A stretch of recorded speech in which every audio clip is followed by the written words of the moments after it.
Bienvenidos, bienvenidas.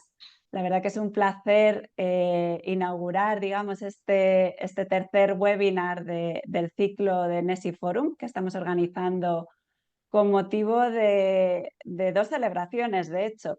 Vamos a celebrar, por un lado, que es el segundo aniversario de la declaración por las ciudades de 15 minutos y territorios de 45 minutos, que fue un trabajo colaborativo que iniciamos hace 2 años y que ha sido la base que ha ido dando forma a todo el trabajo que hacemos desde el Foro NESI en el área Urbanismo para la Vida, que es el área que yo coordino y en el que trabajo junto con mi compañera Ana María Londoño, que va a ser la encargada un poquito más adelante de coordinar o de moderar esta mesa redonda con invitados de lujo. Invitados que son tanto nuevos firmantes de la declaración que hicimos ya hace 2 años, como firmantes, no ni siquiera firmantes, sino co-creadores de la declaración, que han estado con nosotros desde el inicio de todo el trabajo que hacemos en el área de urbanismo para la vida. Y os decía que queremos celebrar 2 cosas hoy, este aniversario y por otro lado queremos celebrar también que en ya solo 2 meses vamos a celebrar la siguiente edición de nuestro evento NESI Forum en Málaga, en un pueblo de Málaga, en Mollina, en el que nos vamos a poner a trabajar por distintos retos. Y uno de ellos retos en los que trabajaremos es en el tema que vamos a abordar hoy en este webinar: cómo crear ciudades más próximas, más justas y más sostenibles. Entonces, bueno, antes de pasar a la mesa redonda, sí que me gustaría hacer un repaso de todo aquello que hemos ido trabajando a lo largo de estos 2 años en el área de urbanismo para la vida, sobre todo por si hay personas que no nos conocéis y que no habéis trabajado con nosotros hasta ahora. Como os decía, el trabajo de nuestro área comenzó hace 2 años con la co-creación con distintas personas expertas de una declaración, la Declaración por las Ciudades de 15 minutos y territorios de 45. Esta declaración era un ejercicio colaborativo de pensar cómo queremos que sean las ciudades y los territorios en el futuro, y aprovechando que era un momento en el que se empezó a hablar muchísimo de las ciudades de proximidad, que a raíz de la pandemia habían cogido mucho auge este concepto de ciudades de 15 minutos, empezábamos a pensar qué queremos que las ciudades de 15 minutos sean en España, ¿no? Porque es un modelo, pero no es necesariamente algo calcable en cada sitio. ¿Qué criterios creíamos que tenían que tener estas ciudades en nuestro territorio? Entonces nos salió una definición que seguro que las personas que conocéis el trabajo de Nesti habéis oído ya varias veces, en la que hablábamos de que creemos que las ciudades de 15 minutos y territorios de 45 minutos tienen que ser lugares para vivir que estén basados en principios de proximidad, es decir, que puedas tener acceso a todo lo que necesitas para una buena calidad de vida en un entorno de cercanía, pero proximidad también en tanto en cuanto a cómo se gestionan los recursos, ¿no? En una economía mucho más local, mucho más descentralizada y también descarbonizada. Entonces, lugares para vivir, por un lado, próximos. Por otro lado, hablábamos de que estos lugares próximos tenían que estar basados en principios de diversidad e inclusión, porque si no ponemos desde el momento del diseño o rediseño de nuestras ciudades la diversidad y la inclusión como punto de partida, corremos el riesgo de no solo de mantener las desigualdades existentes, sino incluso de contribuir a que estas desigualdades se agranden con nuestras intervenciones en los espacios urbanos. Entonces, os decía, ciudades de proximidad basadas en la inclusión, en la diversidad, pero también basadas en la conexión. En ningún momento estamos hablando de barrios aislados, de ciudades aisladas, sino que siempre tenemos que tener en cuenta cómo están conectadas estas ciudades entre sí, estos barrios entre sí, las ciudades con el medio rural, las ciudades con las áreas metropolitanas, precisamente para lo que decíamos antes, ¿no? Para asegurarnos que las intervenciones en un sitio no acaben generando, digamos, consecuencias no deseadas en territorios adyacentes. Entonces, creamos esta definición o esta visión también de hacia dónde queríamos ir, y a partir de ahí seguimos trabajando. Después de la declaración hicimos una guía de buenas prácticas con la que pretendíamos proporcionar inspiración a técnicos municipales para implementar medidas que tuvieran que ver con estas ciudades que defendemos. También hicimos píldoras formativas para técnicos municipales y en todo este proceso siempre estamos escuchando mucho lo que nos decís, ¿no? Todos son procesos colaborativos y siempre queremos saber qué es lo que está funcionando, qué es lo que no funciona y qué es lo que deberíamos seguir haciendo. Entonces, en ese proceso de escucha nos decíais que está muy bien trabajar con técnicos municipales, pero que también teníamos que trabajar la incidencia política. Y como se acercaban las elecciones municipales, decidimos recoger todos los aprendizajes que habíamos hecho en el proceso, que habíamos recogido en el proceso de creación de la guía, de la declaración, y crear un decálogo de recomendaciones para programas electorales para las elecciones municipales y autonómicas que tuvimos el año pasado, en 2023. Entonces nos reunimos con todos los partidos políticos de la Comunidad de Madrid, les presentamos estas recomendaciones y se llevó tanto al Pleno de la Comunidad de Madrid como del Ayuntamiento de Madrid nuestra declaración por las ciudades de 15 minutos y territorios de 45. Por desgracia y por el momento en el que estábamos hace unos meses, esa declaración no fue aprobada por el Pleno del Ayuntamiento de la Comunidad de Madrid, porque estábamos en un momento muy de riña electoral, fue justo un mes antes de las elecciones, y también porque seguramente algunas de las personas que estáis aquí hayáis oído toda la desinformación que hubo hace un año en torno al concepto de ciudades de 15 minutos, ¿no? Surgió una teoría internacional que hablaba de este modelo como un modelo que quería poco más que encerrar a la gente en sus barrios. Entonces se juntaron diversos factores, pero a pesar de que no fue una acción exitosa, digamos, no acabó como nos hubiera gustado con un reconocimiento del Pleno Municipal o de la Asamblea de Madrid, nosotros no nos rendimos y seguimos trabajando, porque sabemos que en realidad, lo llamemos como lo llamemos, la proximidad, la diversidad, la inclusión, la conexión, son principios básicos para el desarrollo de nuestras ciudades en los que es bastante difícil no estar de acuerdo, ¿no? Entonces, ahora mismo estamos trabajando por hacer incidencia de cara a la renovación del Plan General Urbano que se está trabajando en Madrid. Y también estamos trabajando la pata de la sensibilización ciudadana, es decir, cómo podemos hacer que estos conceptos lleguen a todas las personas para que luego cuando pasen este tipo de cosas inesperadas como teorías confusas sobre lo que estamos hablando o incluso crispación política, desde la ciudadanía haya ciertas cosas que tengamos claras, ¿no? Para lo que hemos creado una semana de la proximidad que se realiza de forma anual, que el año pasado hicimos en octubre y vamos a repetir este año, donde creamos experiencias positivas de proximidad. Es decir, no tanto contar qué es lo bueno de la proximidad, sino que las personas lo puedan vivir en primera mano. Entonces, bueno, esto es un repaso de lo que ha ido pasando a lo largo de estos años desde que lanzamos la declaración. También una de las grandes cosas que han pasado es que hemos conocido a muchísimas personas que estáis trabajando por ciudades más sostenibles, por ciudades más justas y que cada vez somos más y siempre pensamos que nos tenemos que seguir uniendo en ocasiones como estas para seguir reflexionando y afrontando los grandes retos que tenemos sobre la mesa.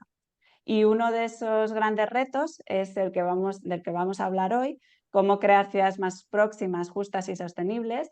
Y va a ser uno de los retos que trabajemos en el foro bianual que organizamos desde NESI. Entonces, bueno, antes de pasar al debate, sí que quería poneros un vídeo casi publicitario de lo que está por venir en junio, para que si tenéis ganas de sentaros a trabajar y reflexionar y pensar proyectos de incidencia sobre estos temas que creemos que son necesarios para una transición justa, os animéis. Así que voy a pedir a mi compañera Ani que reproduzca nuestro vídeo y ahora comentamos.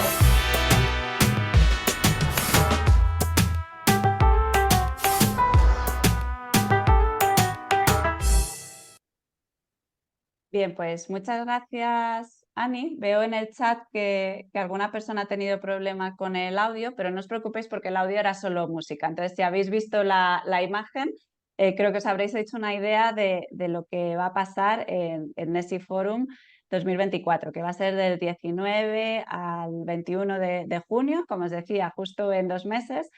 Y no va a ser un congreso al uso en el que va a haber ponencias, sino va a ser sobre todo un espacio de trabajo. Un espacio de trabajo en torno a varios retos y como os decía, hoy vamos a hablar de uno de estos retos, cómo crear ciudades más próximas, justas y sostenibles. Y para pasar ya al debate, voy a invitar a mi compañera Ana María a que nos salude. Buenos días, tardes, Ana Hola, María. buenas tardes a todos. Muchas gracias, Bea. Gracias a ti, Ana María. Ella va a moderar este debate con las personas ponentes que estamos muy orgullosos de haber traído al evento. Entonces, en primer lugar, me gustaría presentar a Almudena Cano, que trabaja en el área de desarrollo urbano sostenible de Metrobacesa. Y nos parece muy interesante tanto por el trabajo que hacéis, que ahora nos contaréis un poquito más, pero también porque sois los últimos firmantes de nuestra declaración. Pues bienvenidos tanto al webinar como a la colaboración con NESI. Muchas gracias, Beatriz. Encantada de estar aquí con todos vosotros. Gracias, Almudena. Luego también quería presentar a Iñaki Alonso, que nos ha dicho que se iba a conectar un poquito más tarde porque hemos hablado que, bueno, Aquí habéis visto en el está. vídeo, ¿no? Que Y aquí no, está. ¿ya ha llegado? Sí, sí, sí. Fenomenal, Iñaki. Pues si nos puedes saludar, decíamos que Almudena era una nueva firmante de la declaración, pero Iñaki ha estado trabajando con nosotros desde el inicio. Es una de las personas co-creadoras de esta declaración que os comentaba antes. Así que Iñaki, si puedes activar tu cámara y saludar. Sí, ¿qué tal Beatriz y todos y todas? Encantado, es un placer estar otra vez aquí en el foro de NESI que me atrapó desde el primer día y ahí seguimos empujando para ayudar en estos conceptos. Mil gracias, Iñaki, por estar aquí hoy y por estar ahí siempre también. Y por último voy a presentar a la tercera de las ponentes, a Elisa Carbonell, que viene hoy a traernos una perspectiva importantísima, que es la de las personas en situaciones de vulnerabilidad. Y es que Elisa es coordinadora del proyecto TEMIS en la Asociación Europea contra la Pobreza. Así, o Red Europea contra la Pobreza. Perdona, Elisa. Te animo a que saludes a los participantes. Hola, muchas gracias y muy contentas de poder estar aquí trayendo la voz de estos colectivos que no suelen tener voz. Así que nada, un poquito de diversidad también para los temas. Desde luego, Gracias. como decíamos, la inclusión, la diversidad tiene que ser la base del diseño o rediseño de nuestras ciudades. Así que, bueno, con este pool de ponentes tan maravillosos, yo de momento desactivo mi cámara, os deseo una buena conversación y nos vemos al final. Ana María, tienes la palabra. Muchísimas gracias, Bea. Gracias por esa introducción, por ponernos en contexto y contarnos un poco lo que ha venido haciendo el área en este tiempo. Bueno, como Bea nos contaba, vamos a hablar sobre ciudades de proximidad sostenibles e inclusivas. Y necesariamente cuando hablamos de ciudades de proximidad sostenibles e inclusivas, tenemos que hablar de un tema tan importante como lo es el acceso a la vivienda. Y para introducir este tema, me gustaría preguntarte a ti, Almudena, pues sabemos que Metrobacesa tiene un departamento de desarrollo urbano sostenible que ha creado y que este departamento busca fomentar las ciudades más activas, saludables e inclusivas. Pero me gustaría que nos contaras un poco mejor cómo hace que este objetivo de inclusividad se vea reflejado en un mayor acceso a la vivienda. Vale, Ana María, muchas gracias porque así os puedo contar un poco lo que hacemos desde el departamento que dirijo en Metrobacesa, que bueno, pues surgió hace un par de años, pues un poco para poder abordar de manera estratégica los grandes desarrollos urbanísticos que tiene la compañía muy conscientes ya de los grandes desafíos que tienen nuestras ciudades, ¿no? Y que, bueno, pues que tienen que ver con la necesidad de adaptarse al cambio climático, a los efectos del cambio climático, la descarbonización del sector que hablaba antes Beatriz, pero también retos como con una clara componente social como es el acceso a la vivienda que decías, ¿no? Y yo creo que desde el sector inmobiliario, y bueno, y Metrovacesa como uno de los grandes promotores, pues podemos jugar un papel activo y una de las maneras pues es contribuyendo a aumentar ese parque público de vivienda asequible. Es una de las vías necesarias y sin duda no es la única, por supuesto, para la resolución de esta emergencia habitacional, ¿no?, que tenemos por delante, pero un poco por quien no esté al tanto, con cada nuevo desarrollo urbanístico que se pone en marcha, pues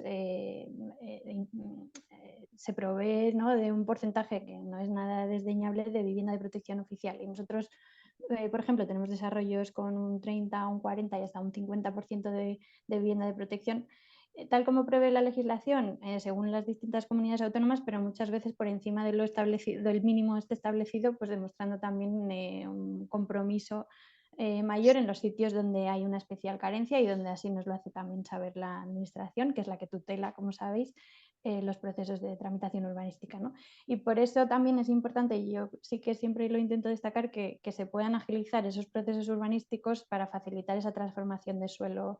Y esto está en manos de las administraciones públicas, y yo me alegro también de que por fin parece que este tema de la vivienda se ha puesto como prioridad en su agenda y que empieza a haber una colaboración también más estrecha entre el sector privado, el sector público, la ciudadanía, y así poder abordarlo de manera conjunta. Pero bueno, eso es como una pincelada que yo creo que luego podemos seguir profundizando, porque el tema de la vivienda asequible pues es un problema muy complejo y desde luego pues con múltiples causas y con múltiples vías para abordarlo. Seguramente Iñaki pues también nos pueda dar su perspectiva con los proyectos que tiene, ¿no?, de vivienda. Efectivamente, creo que todos los puntos que has traído a esta conversación son fundamentales, y cosas como la colaboración entre el sector público y privado son fundamentales. Y una de las otras cosas que me gustaría traer al diálogo y preguntarte a ti, Iñaki, es, pues sabemos que una de las estrategias para responder a esta necesidad de hacer las viviendas más accesibles es la diversidad de la vivienda. ¿Cómo podemos diversificar esta vivienda? Y me gustaría que nos hablaras un poco de eso, quizás contándonos un poco más sobre el proyecto de Entre Generaciones en el cual vienen trabajando. Hola, ¿qué tal? Pues sí, os cuento, tanto el proyecto de Entre Generaciones, pero viene de una lógica que arrancamos con Entre Patios y terminamos en 2020, un proyecto bueno, que es otro modelo para generar esta diversidad que bien comentabas, ¿no? Yo creo que tiene que haber diferentes estrategias que den servicio a diferentes inquietudes y a diferentes perfiles de personas. Y yo creo que uno de los mayores problemas que hemos tenido en España y en general y específicamente en Madrid es que la oferta ha sido prácticamente única. Es decir, no ha habido muy poco de vivienda social sin protección permanente, por lo tanto se desprotegía a los 15, 20 años, se vendía. Ahora estamos con un porcentaje paupérrimo de vivienda social y la oferta es de prácticamente vivienda libre y unas condiciones específicas. Por lo tanto, tenemos que incorporar otros modelos, ¿no? Y que eso no quiere decir que quitemos los otros, sino que haya una diversidad de modelos, ¿no? Y aquí empezamos a trabajar hace tiempo, 2015, 17, modelos que miramos en Europa, sobre todo el modelo Andel de Dinamarca, modelos en derecho de uso que hablamos de propiedad colectiva, como es Entre Patios, ¿no? Entonces, nosotros trabajamos fundamentalmente en vivienda colaborativa.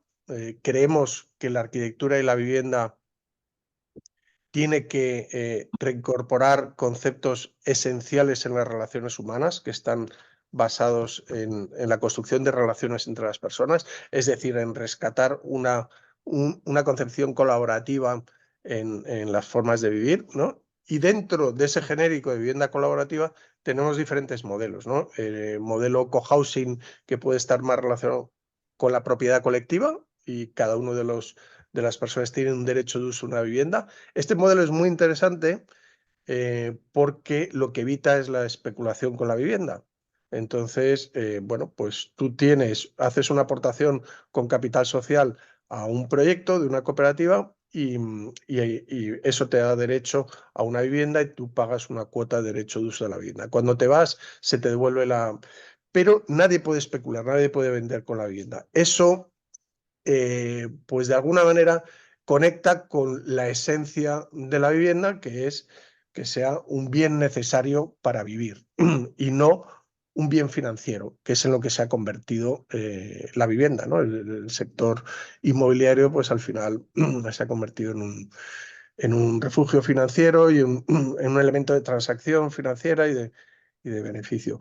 Luego trabajamos modelo covivienda, que son modelos de cooperativa, pero sí que hay división horizontal y hay hay una propiedad individual, por lo tanto sí que puedes vender esa vivienda, pero están dentro de un concepto de vivienda colaborativa porque tiene una serie de espacios y servicios comunes y luego, modelo más co-living, donde ya no es la propiedad colectiva ni la propiedad individual, sino que hay una propiedad institucional o administrativa. Es decir, ahí la propiedad del edificio es de la administración o de un fondo de inversión. ¿Vale? Pero todos los trabajamos desde una perspectiva colaborativa, donde se construye una relación entre lo privado y lo común diferente. Al final es que buscamos que haya relaciones entre las personas y eso lo provocas con servicios y con espacios.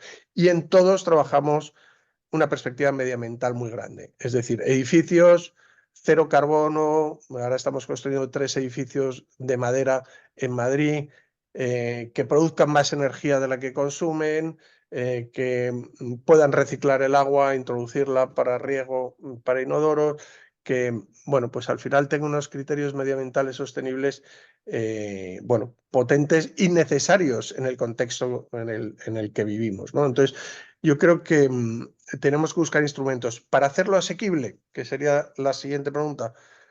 Bueno, pues la asequibilidad, o sea, la diversidad no te garantiza la asequibilidad.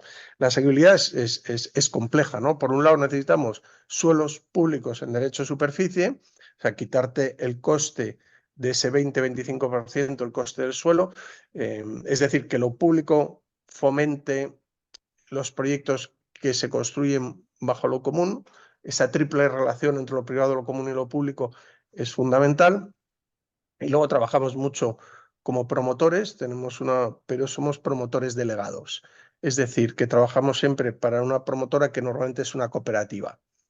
Entonces, si trabajas, la cooperativa es la que asume el rol de promotor, bueno, también te quitas el beneficio de promotor, ¿no? Y es que los costes hoy en día del suelo, costes de la construcción, más costes financieros, estará de acuerdo Almudena o Elisa conmigo, nos ponen una cierta inasequibilidad de la vivienda hoy en día. Es inviable. O buscas este tipo de mecanismos, te quitas el suelo, te quitas el beneficio promotor y si consigues algo de subvenciones y eso, puedes sacar al mercado algo que pueda ser asequible, pero es que si no, hoy en día con los costes en los que estamos de suelo, financiación, costes de construcción, haces los números, los sacas al mercado y bueno, lo de asequibilidad se convierte en un reto bastante complicado, ¿no? Completamente de acuerdo. En realidad la asequibilidad es un reto y es un reto muy difícil, pero que es muy interesante poder tener esta visión holística que nos presentas, que en realidad contempla muchas otras dinámicas y medidas y parámetros que muchas veces se nos quedan por fuera cuando hablamos de vivienda a nivel genérico. Entonces creo que es súper interesante esta propuesta y me llamó mucho la atención que ahora nos comentabas acerca de la importancia de poner las relaciones humanas en la discusión de la vivienda, en cómo al final no estamos hablando de un bien financiero, creo que lo llamabas, y estamos hablando de un bien necesario para vivir. Y aquí es cuando me encantaría introducir la voz de Lisa porque si bien esta conversación puede tornarse un poco técnica, ya que estamos muchos arquitectos conversando, Me gustaría poder aterrizarla un poco más para todos los que nos acompañan, que no son arquitectos o urbanistas, y que conozcamos un poco la voz de las personas que hacen parte de grupos poblacionales que pueden ser vulnerables. Entonces, me gustaría saber cuáles son los principales retos a los que se enfrentan estas personas para acceder a la vivienda. Elisa. Gracias, Ana María. Bueno, voy a traer primero así como algunos datos para acercarnos a estas otras realidades, pero bueno, escuchando a Almudena e Iñaki, ya a ver si luego hay tiempo de un poco de diálogo, que se me ocurren ya como propuestas o ideas para intentar, ¿no?, hacer frente a este gran melón que es el de la vivienda, ¿no? Bueno, empezar diciendo que EAPN Madrid, la red madrileña de lucha contra la pobreza, es una red de 83 entidades del llamado tercer sector. Introduzco esto porque no sé si todos conocéis y no solemos estar en este tipo de foros, ¿no? Entonces es como diálogo entre actores diversos que bueno, está bien situarnos, ¿no? Son entidades pues de intervención social, algunas muy conocidas como Cáritas, Cruz Roja, Acción contra el Hambre, y otras pues más pequeñas como pues La Calle o Candelita, o, ¿no?, que trabajan más a nivel de barrio. A su vez, la red está organizada a nivel estatal y también a nivel europeo, ¿vale? Nosotras desde APE en España se realiza todos los años el informe AROPE, o el informe de condiciones de vida. En ese informe es el que nos dice que hay a nivel España, creo que está ahora la cifra en 25 o 26% de la población que está en riesgo de pobreza o de exclusión social. Un cuarto de la población, es una cifra muy grande. A nivel Madrid estaríamos en un 21%, ¿vale? Otro dato así como muy llamativo es el que se habla del sobreesfuerzo del pago que se dedica a la vivienda. Es un 30% o más de tu salario para hacer frente al pago de la vivienda. Cuando se profundiza un poco más en ese dato, se ve que es un sobreesfuerzo muy grande ya, un 30% en comparación con Europa, ¿no? Es muy debido a esa diferencia entre que la vivienda no ha parado de subir de precio y los salarios no, ¿no? Entonces, ese porcentaje cada vez se va agrandando de lo que una familia española media tiene que invertir en el pago de la vivienda. Y aquí no se cuenta el pago de suministros, ¿vale? Bueno, pues cuando profundizamos en ese dato, vemos que una vez que se paga esa vivienda, ya sea en la hipoteca, ya sea en alquiler, el 17-18% de la población entra en la categoría de riesgo de exclusión o de pobreza, porque se ha quedado tan mermado ya su sueldo que entonces empieza a estar dentro de esos indicadores de, hostia, estoy en riesgo de exclusión, ¿vale? Si hacemos ese dato disgregado por la tenencia de la propiedad, o sea, quién tiene una casa en propiedad y quién no, el dato se nos dispara, siendo que el 47% de las personas que están en régimen de alquiler tienen grandes dificultades de enfrentar cualquier otro pago en su vida. La mitad de las personas que tienen alquiler, una vez que pagan el alquiler, entran en dificultades que se categorizan ya como pobreza severa o exclusión social. Bueno, la mayoría de colectivos con los que nosotras trabajamos son muy diversos, ¿vale? Pero pues que se categorizan como personas en situación de vulnerabilidad, están en ese régimen de alquiler, con suerte, o pisos de protección, albergues. Existen personas en situación de vulnerabilidad que son propietarias, pero son las que menos, ¿no? Entonces, os digo estas cifras, ¿no?, para que entendamos pues, cómo van esas dificultades de ese sobreesfuerzo, ¿no? Luego, además, hay un concepto que se habla ahora, que es el de exclusión residencial, que es interesante y tiene que ver con lo que trabaja Foro NESI, ¿no? Porque no solo está hablando de la asequibilidad, ¿no?, ese acceso a la vivienda, también la habitabilidad, pero también ha introducido el entorno y la seguridad. ¿no? Porque, y aquí vienen pues cosas que igual están más relacionadas con esa planificación de barrio, ¿no? Y, que se han visto casos de cuando nosotros hacemos una gran intervención para rehabilitación de viviendas o concretas en un barrio, pues intentando pues, querer hacer el bien común, estamos generando procesos de gentrificación verde, en el que hay una subida al alquiler muy elevado, entonces expulsamos a la población. Digo gentrificación verde porque están ahora viniendo con los proyectos de pues, rehabilitación energética de los edificios, ¿no? Entonces queremos hacer barrios más sostenibles, pero estamos excluyendo a la población en estos, ¿no? en estos procesos, ¿no? Hay en estas variables de habitabilidad, asequibilidad, ¿no? y entorno y seguridad, hay también cifras de que el 60% de la población presenta algún problema en su vivienda. ¿Vale? O sea, ya no es tengo un problema de que pues, mi sobreesfuerzo me deja en condiciones precarias, sino que hay otros problemas que están más con la habitabilidad o con el entorno, pues que nos afectan a más de la mitad de la población española. Tipo, ¿puedo tener la casa a una temperatura adecuada? ¿Puedo hacer una reforma por las goteras, infiltraciones? ¿Hay luz suficiente? La accesibilidad, que es la que más se habla de, pues de personas mayores, los ascensores, las escaleras, todo esto, ¿no? Pero luego con esos indicadores del entorno, acceso a servicios, la seguridad del barrio, bueno, todas estas cosas, ¿no? Y ya para ir terminando, las consecuencias que vemos también de todo esto, o cosas que están también influyendo, ¿no? Es que existen poblaciones o colectivos mucho más afectados, como pueden ser los jóvenes, en España un dato de el 84% de la juventud no puede emanciparse. 84%, o sea, es una barbaridad de cifra. El tema de la soledad, ¿no? Cómo afecta todo esto a las personas en soledad. Hogares monoparentales, discriminación en el acceso a la vivienda por raza, edad o género.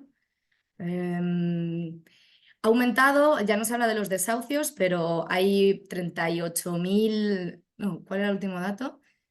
Sí, 38.000 y pico desahucios ejecutados en 2022.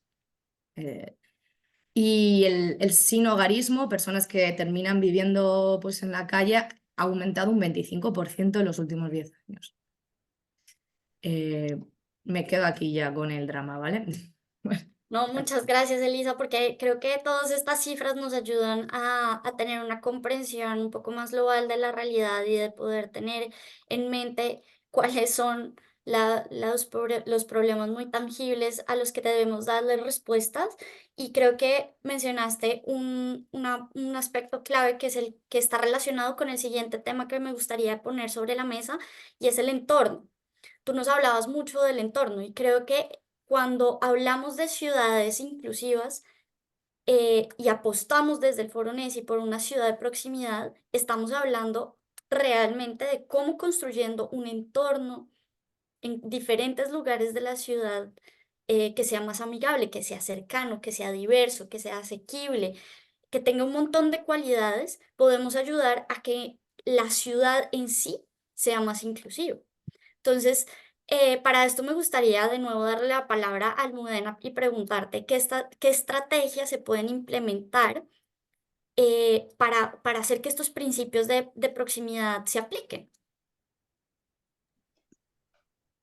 Pues bueno, un poco por hilar un poco con lo que decía Lisa, ¿no? de la voz del tercer sector en este tipo de foros, yo también aquí quiero, bueno, pues quiero también abrir o por lo menos que se pueda abrir a debate, ¿no? La perspectiva también del sector privado, que es muchas veces se ve en estos foros como también, o no se ve, o se ve también como un intruso o o con mucha desconfianza, como es lógico, porque el sector arrastra todavía pues, esa imagen de las cosas que se han hecho mal, ¿no? en la anterior crisis, la burbuja inmobiliaria.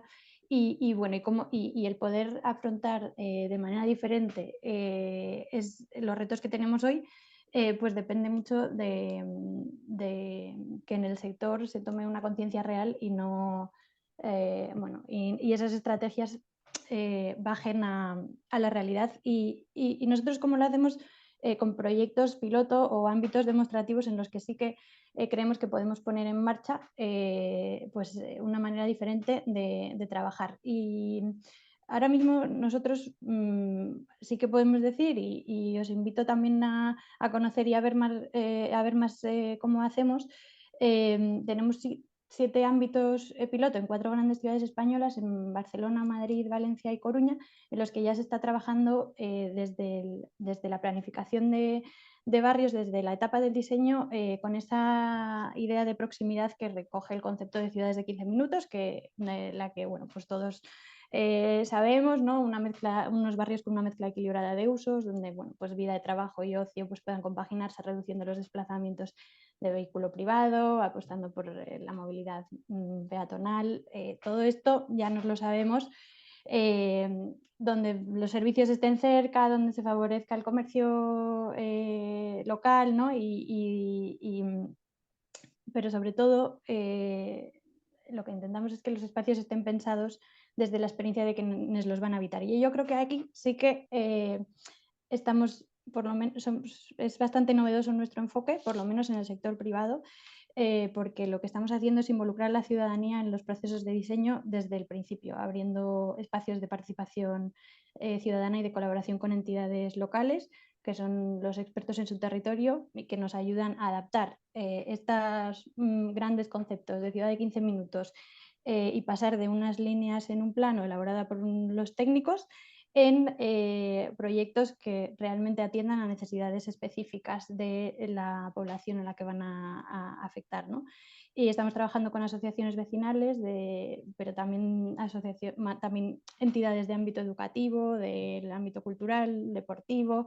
Bueno, las comunidades que nos encontramos pues son muy plurales y muy diversas. Y a menudo en la planificación de ciudades pues ha faltado dar voz a aquellos grupos de población cuya experiencia de los espacios urbanos también es diversa y es distinta, ¿no? Entonces, trabajando pues, con la infancia y los jóvenes, con los mayores, con mujeres, con personas con discapacidad, con diversidad funcional, con colectivos en riesgo de exclusión, pues desde ahí, involucrándonos en el diseño, en nuestras propuestas urbanísticas, es como intentamos que el modelo de ciudad en abstracto de 15 minutos llegue a funcionar para todos ellos, ¿no? Y para las comunidades locales.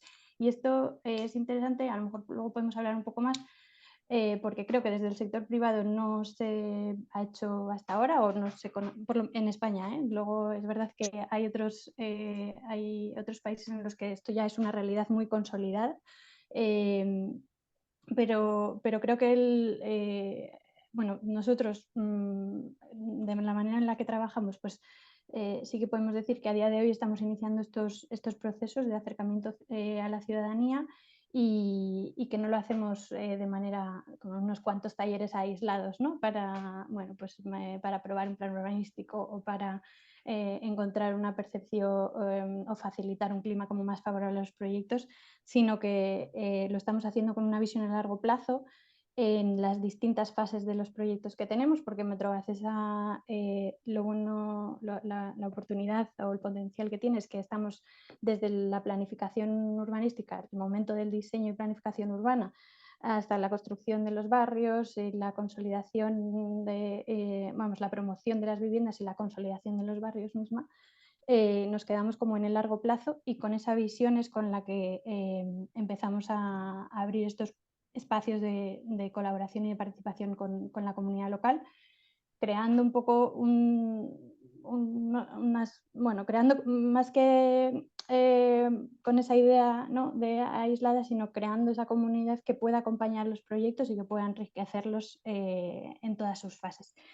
Y bueno, y ahí es un poco como estamos intentando trabajar para llevar ese concepto de proximidad a las necesidades y expectativas reales y a un cambio de modelo, bueno, pues que sea palpable, ¿no? Claro que sí, o sea, creo que eso es súper importante, lo último que decías de cómo responder a las necesidades reales.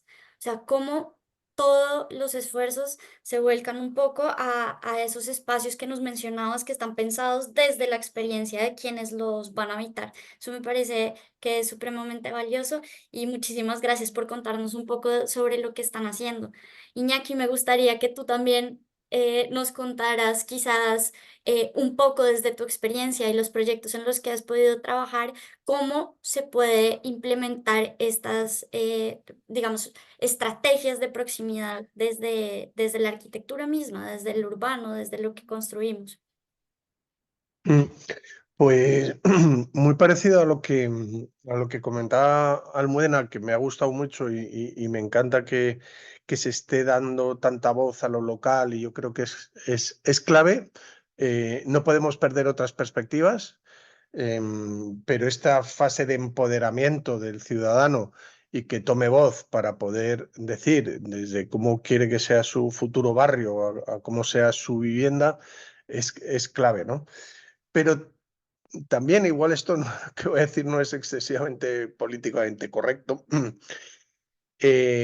Culturalmente estamos también contaminados de una cierta excesiva o perspectiva cultural muy individualista y muy concreta, ¿no? Que a veces nos impide ver otras posibilidades y ampliar la mente hacia cómo podrían funcionar las ciudades, saliendo de una perspectiva mecanicista, puramente mecanicista y puramente científica, que son las que han organizado las ciudades en los últimos años desde el movimiento moderno, ¿no? Hemos organizado unas ciudades muy centralistas y hemos organizado unas ciudades muy zonificadas, ¿no? Donde, bueno, pues en el centro pasan unas cosas, te vas a otro sitio a comprar, te vas a otro sitio a trabajar, te vas a otro sitio a dormir, ¿no? Y esto genera una de las mayores problemáticas de las ciudades, que es la movilidad, ¿no? Y por esto hablamos tanto de proximidad. Pero esta perspectiva, esta mirada, está metida en nuestra cultura y en nuestra manera de afrontar las ciudades. Por lo tanto, está muy bien preguntar a lo local, pero también hay que pinchar un poquito para ayudarnos a imaginar a tener otros imaginarios, vamos a construir otros modelos posibles, ¿no? Porque yo creo que es tan importante preguntar y empoderar a la ciudadanía como provocarla para que se abra a entender que las ciudades pueden funcionar de otra manera. Y ahora me lo traigo a la vivienda, ¿vale? Yo no trabajo tanto en urbanismo como Almudena, pero me lo traigo a la vivienda. Si yo pregunto a la gente cómo quiere su casa, me dice cómo quiere su casa.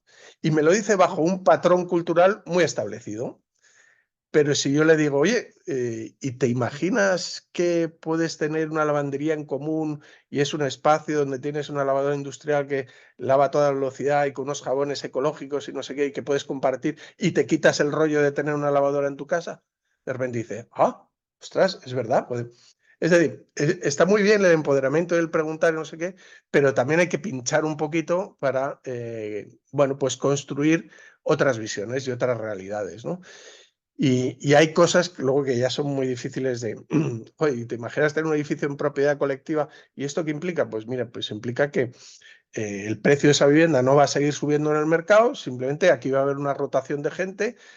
Tú has puesto 50.000 o 30.000 euros, cuando te vas se te devuelve la aportación al capital social y entra otra gente y tiene un precio estable. No es un precio que está al servicio del mercado, porque simplemente paga su hipoteca y no se está... Ostras, esto, joder, pero qué interesante. Pero claro, si yo me compro una vivienda en otro edificio, igual me voy en 10 años y la vivienda ha multiplicado por 2 o por 3 y no voy a tener ese beneficio. No, no vas a tener ese beneficio. Culturalmente es muy complicado. Y si tú preguntas, la gente va a decir, no, yo quiero tener ese beneficio. Estoy poniendo mi dinero en una vivienda, me voy dentro de 10 años, quiero que donde he puesto 50.000 me vaya con 80 o 100. Entonces, creo que tenemos que hacer las dos cosas, ¿no? Creo que esta fase de empoderamiento y pregunta es clave, ¿no? Porque la gente hay que escucharla y nos van a dar muchísima información muy importante, pero también hay que hacer otro ejercicio de innovación social y de catalizar que poner referencias, poner ejemplos, y en este país pasa esto, y en este otro, y en este, mira este proyecto, estas posibilidades, para que puedan abrir la mente a que se pueda construir otro tipo de cosas, ¿no?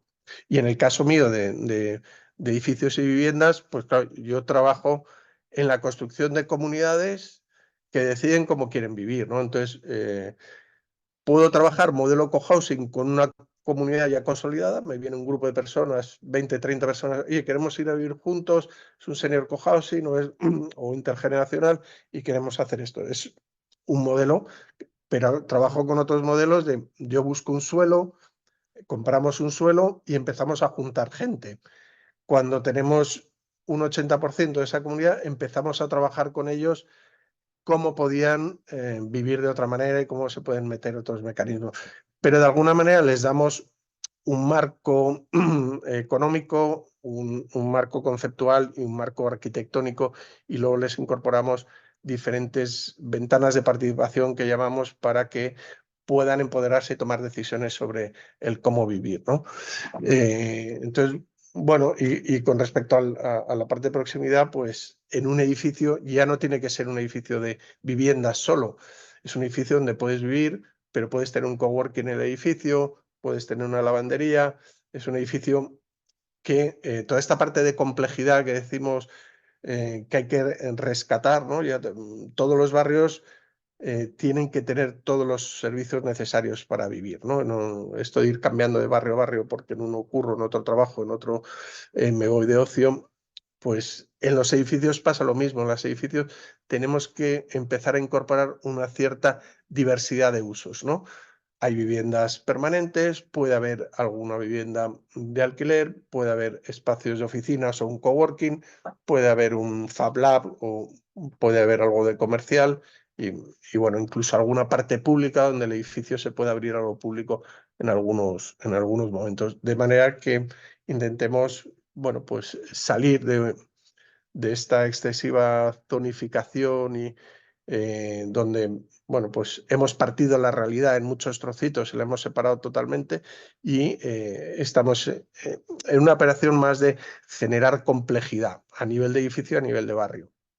Completamente de acuerdo, Iñaki. Muchísimas gracias de verdad, porque creo que esto que traes a colación acerca de añadir complejidad y de construir nuevos imaginarios es fundamental en este proceso de transformación de nuestras ciudades.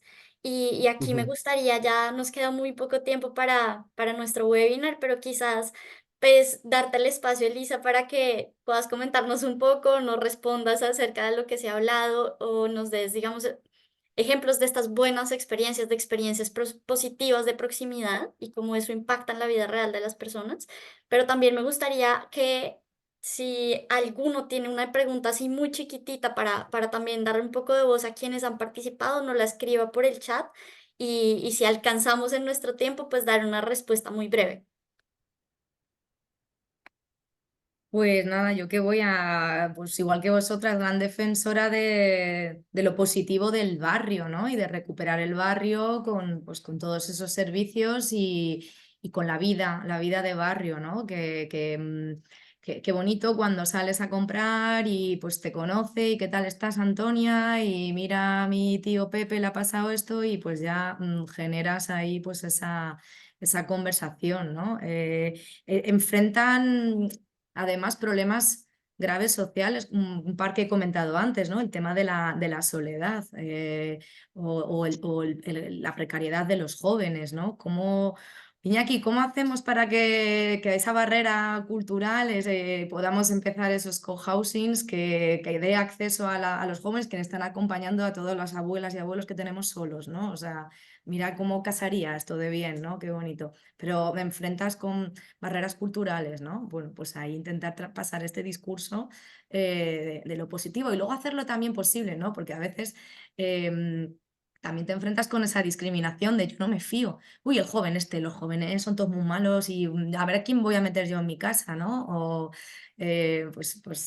no, o incluso, no conozco muy bien esos modelos que hablaba Iñaki, o sea, sí he oído hablar de ellos, pero en la práctica hay que entrar ya con un dinero para ser parte de esa comunidad, pues ya te quedas fuera en los colectivos con los que yo trabajo, porque vienen con una mano delante y otra detrás, ¿sabes? ¿No? Entonces también hay una barrera de clase para estas otras formas de vivir, ¿no? Entonces, fue curioso también cómo hay un antes y un después con el COVID, ¿no? De aquellos barrios que además suelen ser los más periféricos y los más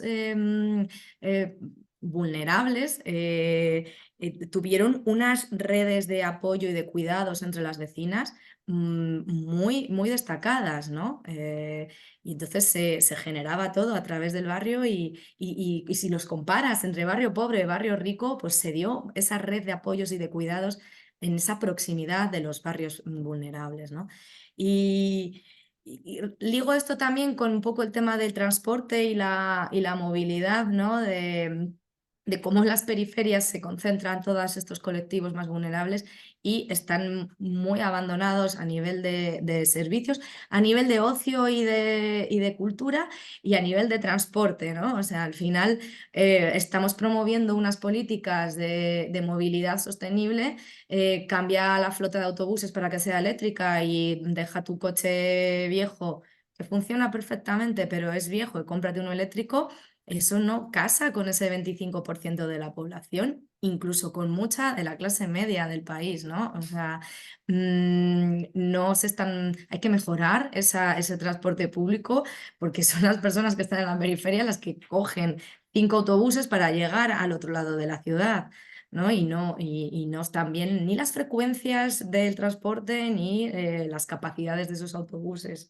Vamos, yo vivo en un barrio de este tipo y ya te digo que es una lata de sardinas el autobús, ¿sabes? O sea, y luego ahora te han prohibido poner el patinete porque explota. Bueno, a ver, normalmente la gente que vive en los barrios más pobres igual está trabajando en un polígono industrial en Leganés y a lo mejor el patinete es la única forma que tiene para llegar en hora a su puesto de trabajo y no tener que levantarse a las 5 de la mañana. Y aún así se levanta a las 6.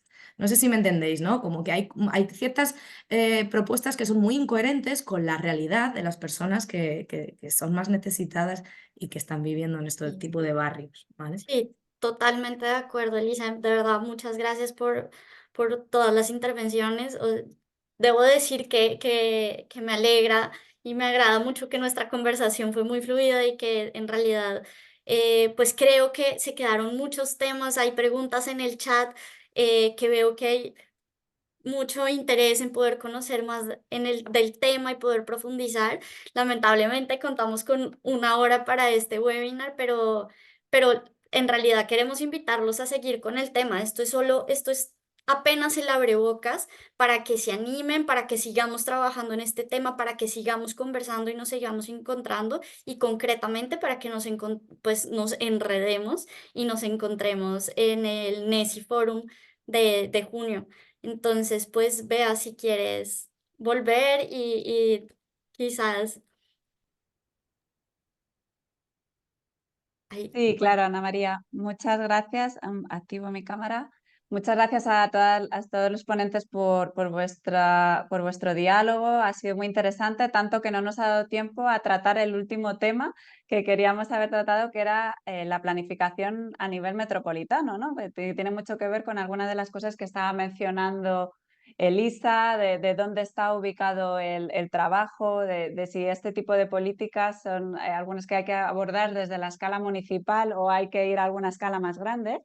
Pero bueno, teníamos, como habíamos dicho, hoy íbamos a hablar de un reto y este reto tiene muchos subtemas por debajo con los que tenemos que seguir hablando y trabajando. Entonces, os animamos a todas aquellas personas que os habéis quedado con ganas de más a que vengáis con nosotros en junio, que en vez de 1 hora vamos a tener casi 3 días para remangarnos y ponernos a trabajar sobre estos retos. Vamos a ser 200 personas.